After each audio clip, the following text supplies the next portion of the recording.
Dari Solo kita terbang agak jauh ke Turkiye, Maggie, karena kalau ke Turkiye belum lengkap juga rasanya jika tidak menelusuri sejarah budaya dan seni. Iya, di sana Anda dapat menemukan museum yang memamerkan koleksi artefak dari wilayah Anatolia hingga menyaksikan megahnya pentas opera bertaraf internasional.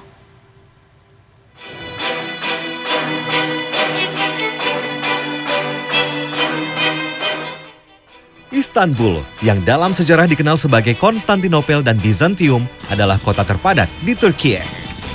Megah dan mewah, dua kata yang terbersit di pikiran saya saat menyambangi kota ini. Tetapi selain menjadi pusat perekonomian Turkiye, kota ini juga menyimpan sejuta kisah sejarah serta pesona budaya dan seni. Museum Pera yang berlokasi di distrik Beyoğlu ini merupakan salah satu bangunan bersejarah di kota ini. Museum Pera ini didirikan oleh Yayasan Suna Enih dan Kiraj pada tahun 2005. Dulu ini adalah bangunan hotel, namanya Hotel Bristol, yang dibangun tahun 1893. Kemudian direnovasi antara tahun 2003 dan 2005. Kemudian bagian depannya tetap dipertahankan seperti ini. Sementara bagian dalamnya diubah menjadi museum dengan tampilan yang lebih modern. Museum Pera tak hanya menampilkan estetika barang-barang koleksinya. Museum ini juga kerap menjalin kerjasama dengan lembaga kesenian baik nasional maupun internasional untuk mendukung seniman-seniman muda. Dari Museum Pera, perjalanan saya lanjutkan ke pusat kebudayaan yang masih berlokasi di distrik Beyoğlu. Pas banget nih, ada pertunjukan tari untuk meramaikan Beyoğlu Culture Route Festival. Ini adalah sebuah festival untuk melestarikan nilai-nilai budaya masa lampau dan membawanya ke masa depan. Pameran Geomart UT7 yang digelar 1 hingga 23 Oktober 2022 ini menarik perhatian saya. 5 pilar layar LED diproyeksikan dalam bentuk geometris.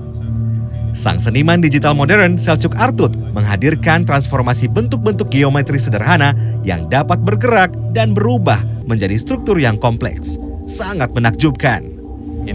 Selain galeri, Atatürk Cultural Center juga memiliki perpustakaan dengan koleksi 15.000 buku tentang seni, desain, dan arsitektur. Perpustakaan ini juga berfungsi sebagai pusat penelitian para pencinta seni. Menjelang malam tak lengkap rasanya kalau tidak mencicipi hidangan khas Turkiye di pusat kebudayaan ini. Ya, Atatürk Cultural Center dilengkapi restoran dan kafe. Jadi nggak usah khawatir nih kalau lapar. Perut kenyang, saatnya menonton opera. Ya, selain memamerkan karya para seniman, Atatürk Cultural Center menjadi tempat pertunjukan seni paling canggih di Turkiye. Pusat kebudayaan ini memiliki gedung opera berkapasitas sekitar 2.040 orang. Saya sungguh beruntung, kali ini opera Carmen dipentaskan di sini. Pemainnya adalah Istanbul State Opera and Ballet. Meski dipentaskan dalam bahasa Turki, tenang saja, ada layar yang menampilkan terjemahan setiap lirik lagunya dalam bahasa Inggris. Carmen adalah salah satu karya opera yang paling diakui dunia. Opera karya seniman asal Prancis Georges Bizet ini berkisah tentang percintaan seorang gadis bernama Carmen. Berlatar kota Seville di Spanyol pada 1830-an, opera ini membawa saya ke masa lampau. Tata cahaya dan suara yang ditampilkan dengan sempurna membuat pertunjukan semakin menakjubkan.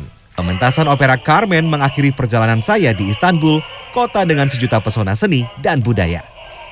Jika Anda hendak berkunjung menikmati pertunjukan opera di Istanbul, pastikan Atatürk Cultural Center sedang menggelar pementasan ya. Victor Pangaribuan, Evan Askam, Istanbul, Turkiye.